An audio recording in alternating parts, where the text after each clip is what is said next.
Magluluto pala ako ng piradang manok para sa baon ng anak ko. Kinabukasan, dahil na kami makakauwi sa Santo Tomas, ay bumili muna ako ng manok kay Joby. Kilala niyo po ba si Joby? Yan yung nakuha ng video sa akin. Jovelyn Vergara, Lazara, malupitan din ang mga post niyan. I-follow niyo po siya. Magaling din kumanta ang anak niyan.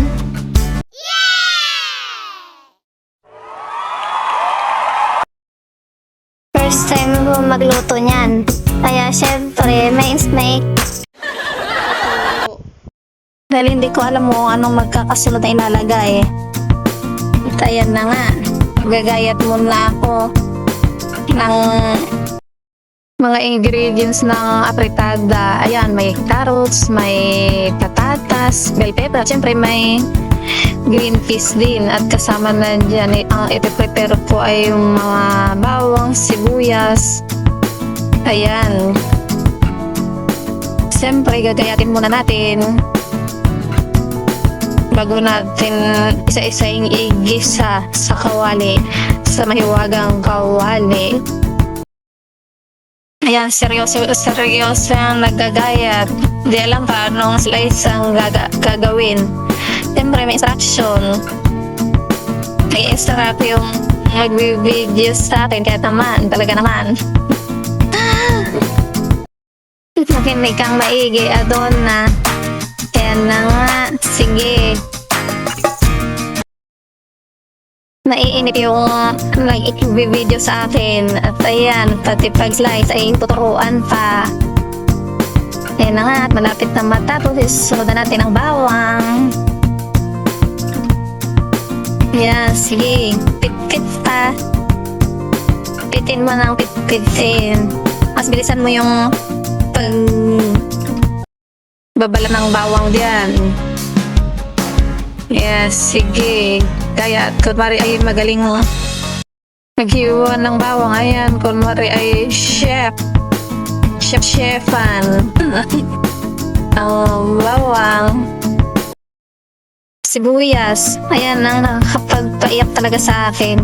Talaga naman, kahit ugasan ko pa yan ay talaga naman luluha ka sa paggayat. Sige, pagbabalat pa lamang yan ay luhaan na. Oh, sige. Try for more.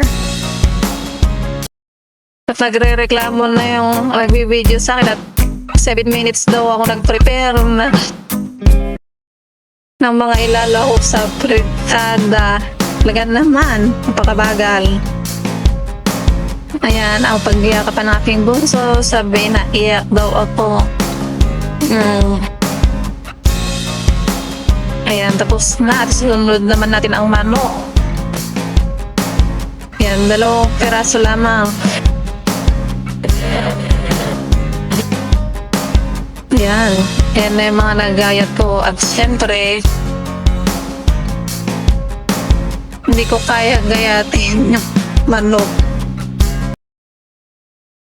Ngayon na nga, igisain na natin yung tutuin muna natin yung mga carrots at patatas.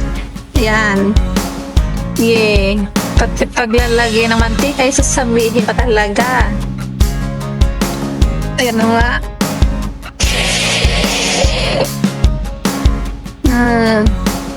Halo.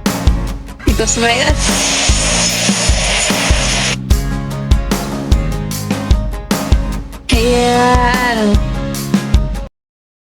Sunod naman natin ang bawang. Ayan. Design muna natin ang lumabas ang aroma. At ang sibuyas ay pangalawang nilalagay para mas masarap daw yung lasa. Yan, yung pepper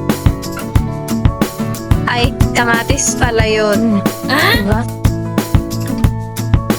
At ang manok, lumipat kami ng kalan dahil naubusan ng gas sa kabilang kalan. Diba naging puti na yung kalan? Ayan, halo.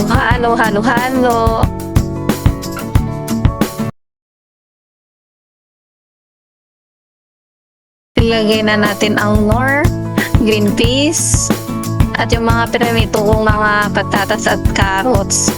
Iprito muna yung mga patatas at carrots bago ihalo para daw mas masarap. Sabi po nang nagturo sa akin.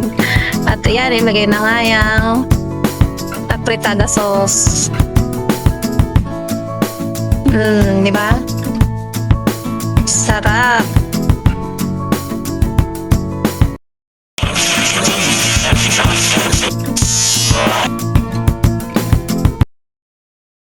Mekos muna natin at yan, lagyan na natin ang paminta, paprika, yan. Sarap, diba? At ayan natin, at nilagyan pa na namin yan ng isang basong tubig para maluto ang karne. Ayan, kumulo na siya. Ayan, luto na.